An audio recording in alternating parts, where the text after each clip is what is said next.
Hello, Mystic calling. Over in the United States of America, we have The Bottom Line, where we read nearly 29% of mortgaged homes are underwater, a report finds.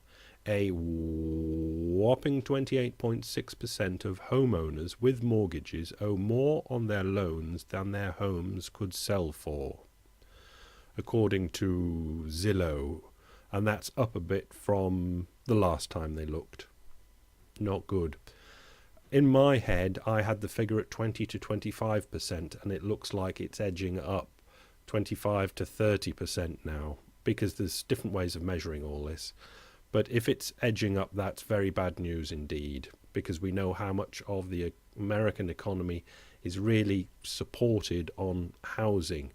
And the more underwaterness there is, the more defaults on mortgages there will be. Anyway, moving on. US government confirms link between earthquakes and hydraulic fracturing. On the 5th of November, an earthquake measuring 5.6 rattled Oklahoma and was felt as far away as Illinois. Until 2 years ago, Oklahoma typically had about 50 earthquakes a year, but in 2010, 1,047 quakes shook the state. Why? In Lincoln County, where most of this past weekend's seismic incidents were centered, there are 181 injection wells, according to Matt Skinner, an official from the Oklahoma Corporation Commission, the agency which oversees oil and gas production in the state. Cause and effect? ? The practice of injecting water into deep rock formations causes earthquakes. Both the U.S. Army and the U.S. Geological Survey have concluded. Done. San Francisco voters approve pension cutbacks. San Francisco voters on Tuesday overwhelmingly approved a Labour-supported plan to scale back retirement benefits for current and future city workers a year after rejecting a pension-cutting proposal that public employee unions had opposed. Everyone's getting in on this now. They think, I'm short of money, they must be short of money, I've got to cut back, they've got to cut back. So, and there's a bit of jealousy, isn't it? They say, well, these public sector workers, they've got more pensions and more guarantees than I have, so cut them. The election outcome in San Francisco presented a new twist in the ongoing effort by state and local government to roll back public pension benefits and increase contributions from employees. It showed how Labour, business and civic and elected officials can trim rising public pension costs when the leaders cooperate on a solution and present a united front to the community.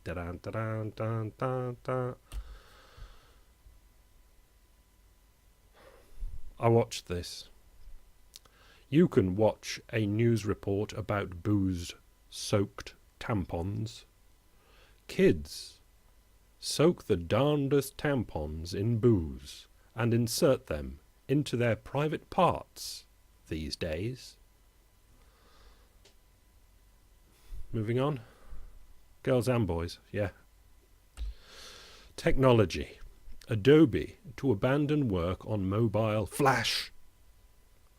Adobe Systems has abandoned future development of its Flash player for mobile devices in what amounts to a posthumous recognition of the software condemnation by Apple's co-founder Steve Jobs.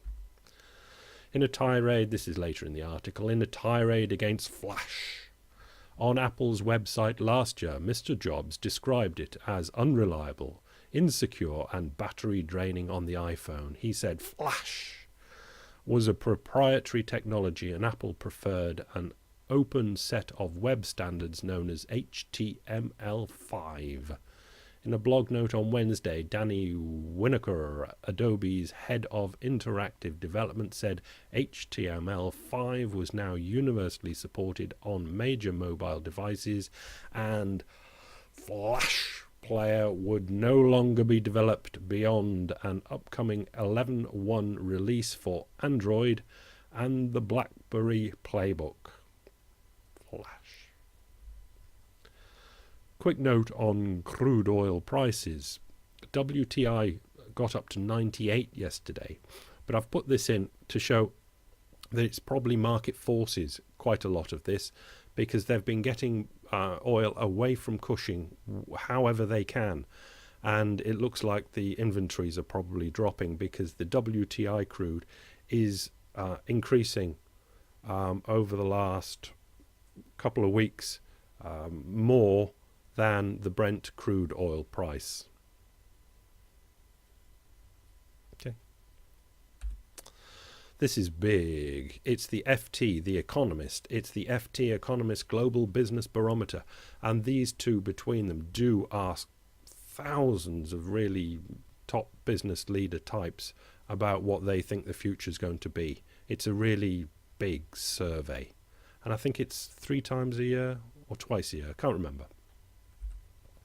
And this is basically the result. I mean, you can dive in and dial in all sorts of parameters and get different results, but this is the one that I think sums it up best. What are your expectations for the global economy over the next 6 months? Now, that one, the purpley one, 32.7, so that's about a third, say about the same.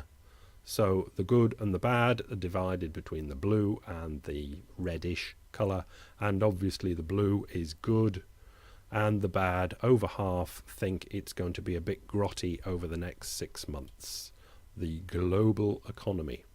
And as I say, you can go in and do region by region, but no region is overwhelmingly optimistic and no region is overwhelmingly pessimistic. They all revolve around that sort of cutting up of the pie. Russia finally joins the WTO. You can read it, but that's basically what it is. Russia finally joins the WTO because it's patched up its differences with Georgia and Azerbaijania and South Ossetia, and they've done what was necessary, or at least enough. And this is a Yahoo article about Christine Lagarde's promenations around the world. On Wednesday, Lagarde warned that the Asian economies were not immune to the crisis, saying the world risked a downward spiral. What sort of accent was that? Downward spiral. If it did not pull together to tackle the problem. China has the world's largest foreign exchange reserves at 3.2 trillion, but has so far made no firm commitment to provide financial assistance to the Eurozone. Europe has been discussing establishing a special purpose investment vehicle and to persuade China and other potential contributors to sign up, and is exploring the possibility of linking it to the IMF. Lagarde visited Moscow before heading to China, and on Wednesday the Russian government said it was not prepared to invest directly in the EU Rescue Fund and would prefer to help the Eurozone through the IMF, because if you do it that way you're guaranteed. But emerging economies, or crisis bystanders, that have expressed a willingness to boost their investment in the IMF want the funds to be made available to all members, not just the Eurozone countries, she said. Any move to help developed European countries out of the crisis would be a hard sell for the leaders of China, where millions of people still live in poverty, and inflation and housing costs are straining household budgets. You can imagine. Press release. This, I think, is interesting, but I'm not sure. I'll just put it in. Go to the middle of it. Based on the excellent long-lasting contacts between the People's Bank of China and the Austrian Central Bank, the governors of the two central banks agreed to do something together. I think it's important, but I have no idea why. This is the end of a Megan Green blog, she who's always on the television. Debt restructuring seems inevitable. This is Europe, this is Italy. In the absence of a bailout, Italy will be forced to undergo a debt restructuring, most likely in the form of voluntary private sector involvement, PSI, similar to that already agreed for Greece. Just as the Greek PSI initially reduced private-held government debt to a paltry 21%, a relatively small haircut for Italy will probably be offered first. This could well be followed by larger haircuts later on. Even if Italy does restructure its debt, this would do little to solve its acute competitiveness problem. Here too, Greece could become a model for the larger country. Realistically, both countries face two options for regaining competitiveness and returning to growth. 1. Austerity, internal devaluation, and a decade of recession. 2. Abandon the euro.